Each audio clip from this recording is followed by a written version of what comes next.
Way manual to సెల్ఫ్‌కి స్వాగతం. సూచనలు లేదా సమాచారాన్ని అందించే స్వీయ శోధన సాధనం. మనం డిజైర్ ఎన్ని మోడ్స్‌లో ఆపరేట్ అవుతుంది అనేది చెప్పుకున్నాం. సో, డిజైర్ 6 మోడ్స్‌లో ఆపరేట్ అవుతుందని తెలుసుకున్నాం. కంపల్సివ్ ప్రాసెస్ అంటే ఇక అసలు ఇంకా అన్‌కాన్షియస్‌గా జరిగిపోతుంది ఆ పని. కంపల్సివ్ ప్రాసెస్ అంటామాట. చేయకుండా ఉండలేవు. కండిషన్ ప్రాసెస్ ఇది హ్యాబిచ్యుయేట్ అయ్యి కండిషన్ అయ్యామన్నమాట. అండ్ రెసిస్ట్ చేయటం ఆ డిజైర్ వచ్చిన దాన్ని ఫోర్స్‌ఫుల్‌గా ఆపటం లేదా డిజైన్ మేనేజ్ చేయటం లేదా డిజైన్ కంట్రోల్ చేయటం లేదా రెస్పాన్సివ్‌గా బిహేవ్ చేయటం. సో, డిజైర్‌ని ఏ మోడ్‌లో నువ్వు ఆపరేట్ చేసినా ఇట్ రిజల్ట్స్ ఇన్ యాక్షన్. కొన్ని రైట్ యాక్షన్‌లు అవ్వచ్చు, కొన్ని రాంగ్ యాక్షన్‌లు అవ్వచ్చు, కొన్ని ఇన్‌యాక్షన్ అవ్వచ్చు. But action all may there. So, the కర్మ ఉంటుంది. కాజ్ అండ్ ఎఫెక్ట్ ఉంటుంది. సో, కంపల్సివ్ అనేది ఇన్‌స్టంట్ బేస్డ్‌గా ఉంటుంది. ఇన్‌స్టింక్ట్స్ బట్టి సర్వైవల్ ఫీవర్ అనేది దీని యొక్క రిజల్ట్. సర్వైవల్ ఫీవరే లోపల పర్క్యులేట్ అవుతుంది అణువణువున. అదే నీకు రకరకాల ఫియర్స్ ఫాలో అవుతుంటుంది. దీంట్లోంచే ఈ ఫియర్‌లోంచే నీకు యాంగ్రీ పుడుతుంది. ఫియర్‌లోంచే ఓ రకంగా హేట్రెడ్ పుడుతుంది. ఫియర్‌లోంచే నీకు మిగతా రకాల భావాలు కూడా పుడుతుంటాయి. నెక్స్ట్ కండిషన్‌ది. నీకు నువ్వుగా లేదా నీ సమాజం ఒక ఇన్‌ఫ్లూయెన్స్ వల్ల నువ్వు కండిషన్ చేయబడతావు ఈ పని చేయడానికి. ఇది హాబిచ్యుయేటెడ్ అని. ఇది రిపీట్ అవుతున్న కొద్దీ స్ట్రెంత్ పెరుగుతుంది. ఇంటెలిజెన్స్ అనేది పెరుగుతుంది. అది లేకుండా ఉండలేకపోవటం అనేది. చివరికి ఒకానొక టైంలో ఈ ఇంటెలిజెన్స్ ఎక్కడ దారితీస్తుందంటే అది కండిషన్డ్ కంపల్సివ్ నేచర్‌లోకి వెళ్ళిపోతుంది. అంటే కండిషన్డ్‌గా డిజైర్‌కి కండిషన్ మోడ్‌లో పనిచేయడానికి, ఒక డిజైర్‌కి రిజల్ట్‌గా లేదా ఒక రిజల్ట్‌కి కంపల్సివ్ మోడ్‌లో చేయటానికి మధ్య ఉండే చాలా సన్నటి రేఖ హ్మ్, డిసపియర్ అయిపోతుంది. నువ్వప్పుడు వన్స్ కండిషన్డ్ ఇప్పుడు కంపల్సివ్‌గా చేస్తుంటావన్నమాట. ఇదెలా తెలుస్తుంటే అది లేకుండా ఉండలేని స్థితి అన్నమాట. ఇంకొక నష్టం ఏంటంటే వీటి వల్ల ఐడెంటిటీ ఫార్మ్ చేసుకుంటావు నువ్వు. ఐడెంటిటీ ఫార్మ్ చేస్తావు. నీ ఐడెంటిటీ కింద మారిపోతుంది. ఇది లేకపోతే నువ్వు లేవు. అసలే బాడీ అండ్ మైండ్ ఒక ఐడెంటిటీ.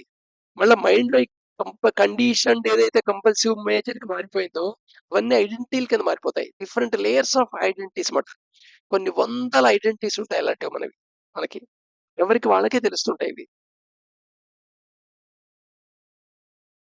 ఎప్పుడైతే నువ్వు కండిషన్ అయ్యావని అర్థమయిందో, లేకపోతే మంచి చెడున ఫ్రేమ్ వర్క్‌తో నీకు జ్ఞానం వచ్చిందో, వెంటనే నువ్వేం చేస్తావు రెసిస్ట్ చేయడానికి ట్రై చేస్తుంటావు. ఇప్పటిదాకా మాట వినంగానే ఆ కండిషన్డ్ డిసైడ్ చేయకుండా ఉండాలి. నేను ఒక నిర్ణయం తీసుకుంటాం. పట్టుకుంటున్నాను. రెసిస్టెన్స్ అంటే. సో, ఈ రెసిస్టెన్స్ అంటే ఏమిటి? ఫోర్స్‌ఫుల్లీ ఔట్ ఆఫ్ ఫియరే. వెనకాల ఏదో ఫియర్ ఉంది. దానివల్ల నీకు నష్టం ఏమిటో నీకు కూడా తెలిసింది. లేదా కొంచెం అర్థమయింది. పూర్తిగా అర్థమైతే అది రెసిస్టెన్స్ మోడ్‌లో ఉండదనుకోండి. పార్షియల్‌గా అర్థమైంది. ఇంకా క్లారిటీ ఉంది. క్లారిటీ లేదు. కొంత అర్థమైంది. ఇంకా క్లారిటీ లేదు నాకు అని అర్థం చేసుకోవాలి. నువ్వు ఏదైనా రెసిస్ట్ చేస్తున్నావు అనగా. నువ్వు ఏదైనా నీ యొక్క కర్మని థాట్ లెవెల్‌లో గాని, యాక్షన్ లెవెల్‌లో గాని, వర్డ్స్ లెవెల్‌లో గాని నువ్వు వ్యతిరేకిస్తున్నావంటే, రెసిస్ట్ చేస్తున్నావంటే ఇంకా క్లారిటీ లేదని అర్థం. సో, ఫోర్స్‌ఫుల్ ఔట్ ఆఫ్ దీనివల్ల నష్టం ఏమవుతాయంటే క్రేవింగ్ పెరుగుతుందని తెలుసుకున్నాం. ఎందుకని అంటే ఇది ఆల్‌మోస్ట్ ఆల్ స్ప్రింగ్ నొక్కటం లాంటిది. నువ్వు ఎంత ప్రెషరైజ్ చేసి నొక్కితే లోపల లేటెంట్ ఎనర్జీ అంత మారిపోతుందంట. దాని పొటెన్షియల్ ఎనర్జీ అంత మారిపోతుంది కదా! కష్టపడి ఉన్న స్ప్రింగ్ కింద లెక్క. దట్ పొటెన్షియల్ ఎనర్జీ ఉంటుందంటాం కదా! దాని స్థితి బట్టి. అలాంటి స్థితి ఫార్మ్ అవుతుంది. ఆ డిజైర్‌కి. ముందుకొచ్చేస్తుంది మాట. ఒక సిట్యుయేషన్ ఫేవర్‌గా రావడం ఒకటే నష్టం అంతే.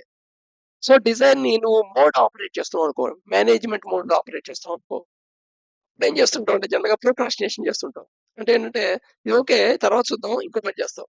తర్వాత చూద్దాం ఇంకో పని చేస్తావు. ప్రోక్రాస్టినేషన్ చేస్తుంటావు. మాస్కింగ్ చేస్తుంటావు. అంటే దాన్ని ఏదో తిమిని మిమ్మిని చేసేసి నెరవేర్చుకోవడానికి ట్రై చేస్తుంటావు మాస్కింగ్. ఎక్కువ సమాజంలో ఇదే జరుగుతూ ఉంటుంది. అండ్ నువ్వు జడ్జిమెంటల్‌గా ఉంటావు. అంటే అయ్యో! చేయకూడదనుకున్నాను. ఈ పని చేశానే. జడ్జిమెంట్ ఎందుకు చేశాను? ఈసారి నుంచి చేయకూడదు. ఇలాగ నిర్ణయాలు తీసుకుంటుంటావు. జడ్జిమెంటల్‌గా ఉంటావు. ఎదురున్న వాళ్ళని జడ్జ్ చేస్తుంటావు. నిన్ను నువ్వు జడ్జ్ చేస్తుంటావు. ప్రైడ్, గిల్ట్ ఇవన్నీ దీంట్లోంచి వచ్చే స్టేట్‌లే మళ్ళా. జస్ట్ ఆపర్చునిటీ కోసం ఎదురు చూస్తుంటావు. ఆపర్చునిటీ వచ్చిందంటే మళ్ళా నువ్వు కండిషన్ స్టేట్, కంపల్సరీ స్టేట్‌లోకి మారిపోతావు. హ్మ్. So right. అదే మేనేజ్‌మెంట్ కాకుండా నెక్స్ట్ తీసుకుంటే కంట్రోల్ స్టేజ్. కంట్రోల్ చేస్తున్నప్పుడు రెగ్యులేట్ చేయడానికి ట్రై చేస్తుంటాం. ఈ మోడ్‌లో ఈ డిజైన్ కంట్రోల్ మోడ్‌లో చేయటం అనేది కొంతవరకు ఓకే. బట్ ఈ కంట్రోలింగ్ పోస్ట్‌పోన్ చేస్తుంటాం. మళ్ళీ అది మేనేజ్ చేయటం అన్న కిందే వస్తుంది. ఇంకా చెప్పాలంటే సన్న లైన్ ఉంది. కంట్రోల్ స్టేట్‌లో నువ్వు పోస్ట్‌పోన్ చేయడానికి, మేనేజ్‌మెంట్‌లో పోస్ట్‌పోన్ చేయడానికి చాలా వెరీ నారో డిఫరెన్స్ ఉంటుంది. But seeds of Sanskar remain అవుతాయి ఈ 2 కేసుల్లో. సో, నువ్వు రెసిస్టెంట్ ఒక డిజైర్‌కి రెస్పాన్స్‌గా రెసిస్టెంట్ మోడ్‌లో పనిచేసినా, మేనేజ్‌మెంట్ మోడ్‌లో పనిచేసినా, కంట్రోల్ మోడ్‌లో పనిచేసినా అది ఫియర్ ఆఫ్ లూజింగ్ అనే ప్రాబ్లమ్ వస్తుంది నీకు. సక్సెస్ అయితే ప్రైడ్ కింద మారిపోతుంటుంది. ఫెయిల్యూర్ అయితే గిల్ట్ కింద మారిపోతుంటుంది.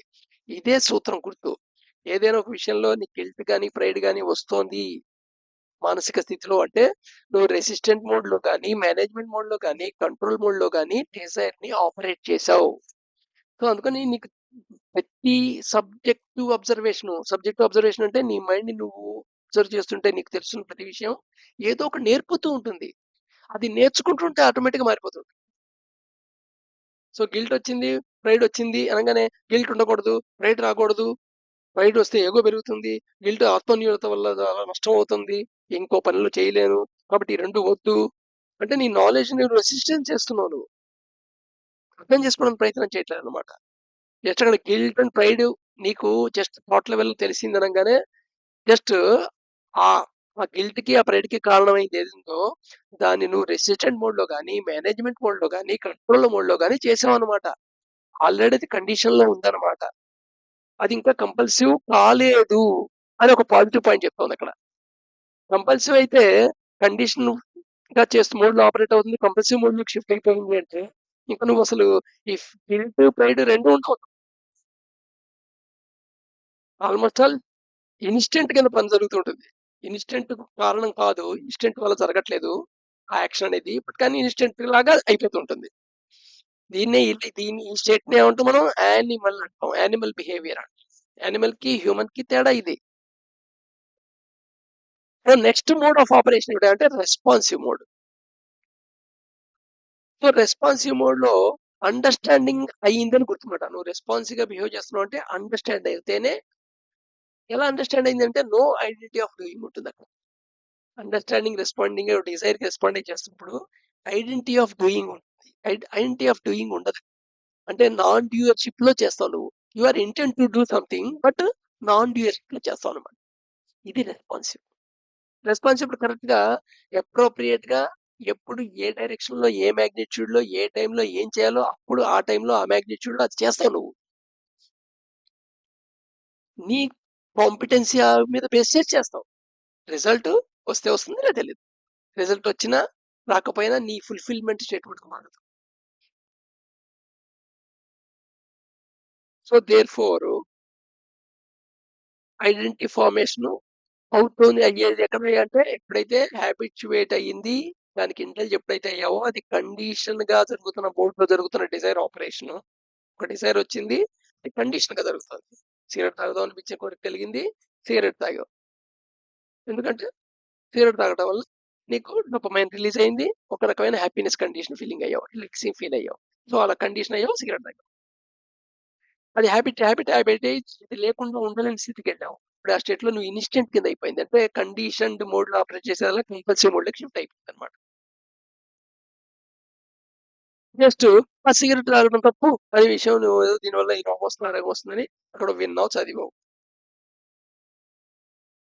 ఇప్పుడు ఇనిషియల్ స్టేజ్‌లో రెసిస్ట్ చేస్తావు లోపల వద్దని. Out of fear of getting disease అంతే కదా! కానీ లోపల క్రేవింగ్ పెరుగుతూనే ఉంటుంది. ప్రోక్రాస్టినేషన్ ట్రై చేస్తావు. అంటే ఆ సిగరెట్ బదులు ఎలక్ట్రానిక్ సిగరెట్ తాగడం, లేదా సిగరెట్ టైమ్‌లో అప్పుడు చాక్లేట్ నమలడం ఇలాంటి రకరకాల విషయాల్ని ట్రై చేస్తావు.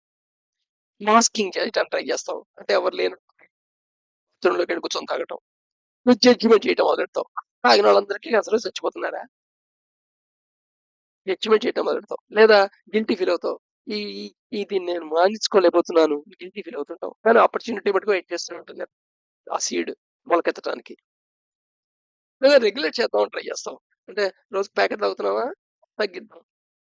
ఈసారి రోజుకి ప్యాకెట్ తాగుదాం. 2 తాగుదాం. 1 తాగుదాం. 2 రోజులకోసారి తాగుదాం. ఇది కంట్రోలింగ్ మోడ్ మాట. ఓ రకంగా పోస్ట్‌పోన్‌మెంట్ మోడ్. కానీ సంస్కారం రిమైన్ అయిపోతోంది. ఇక్కడంటే ఏం అండర్‌స్టాండ్ చేస్తోంది? Fear of losing. అయ్యో! ఒక ఐడెంటిటీ ఉంది. సిగరెట్ తాగటం వల్ల నీకో ఐడెంటిటీ కూడా ఉంది. అది కూడా లూజ్ అవుతుందని భయం ఉంటుంది నీకు. గబుక్కన ఒకరోజు సిగరెట్ మానేస్తే సక్సెస్‌ఫుల్‌గా 2, 3 రోజులు మానేసావంటే ప్రైడ్ ఫీల్ అవుతావు. ఫెయిల్యూర్ అయితే గిల్ట్ ఫీల్ అవుతావు. బట్ ఇలా నిర్ణయం తీసుకొని ఫెయిల్యూర్ అయినప్పుడల్లా నీ విల్ పవర్ డిక్లైన్ అయిపోతూ ఉంటుంది. సో, అండర్‌స్టాండింగ్ ఆ సిట్యుయేషన్ మొత్తాన్ని అండర్‌స్టాండ్ చేసుకోవడం చాలా ఇంపార్టెంట్ ఇది. It's not a simply opposing an a bad habit or health conscious కాదు. దానికి నువ్వు బానిస ఎందుకయ్యావు అనేది నీకు అర్థం అవ్వాలంతే.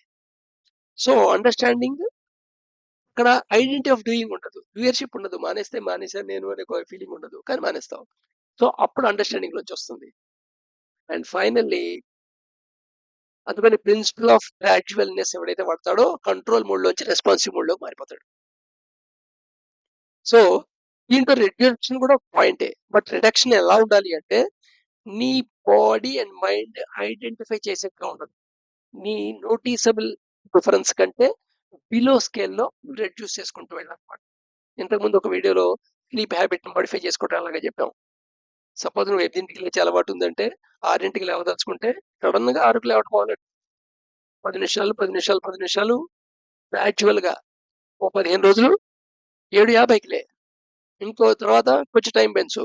ఇంకో తర్వాత 7:40కి లే. మళ్ళీ ఇంకో 15 రోజులయిన తర్వాత 7:30కి లే. ఇంకో 15 రోజుల తర్వాత 7:20కి లే. అందుకని అబ్రప్ట్‌గా నువ్వు మార్చొద్దు. ఇలా మార్చుకుంటూ పోతే నువ్వు ఎంతైనా మార్చగలవు. Noticeable difference. ఇప్పుడు బాడీ ఆ డిఫరెన్స్‌ని నోటీస్ చేయకూడదు. నోటీస్ చేస్తే మటుకు అపోజ్ చేస్తుంది. అలాగే ఏదైనా ఒక డిజైర్ ఉంది. డిలేడ్ గ్రాటిఫికేషన్ చేస్తాడు. గ్రాటిఫికేషన్‌ని డిలే చేయాలి. ఆ రకంగా పోస్ట్‌పోన్‌మెంటే. బట్ డిలేడ్ గ్రాటిఫికేషన్ చాలా ఇంపార్టెంట్. డిలేడ్ గ్రాటిఫికేషన్‌లో మాగ్నిట్యూడ్ పెంచకూడదు మళ్ళా. 3 రోజులు మానేశానా? ఇవాళ 2 పెగ్గులు తాగుదాం. It's not matter.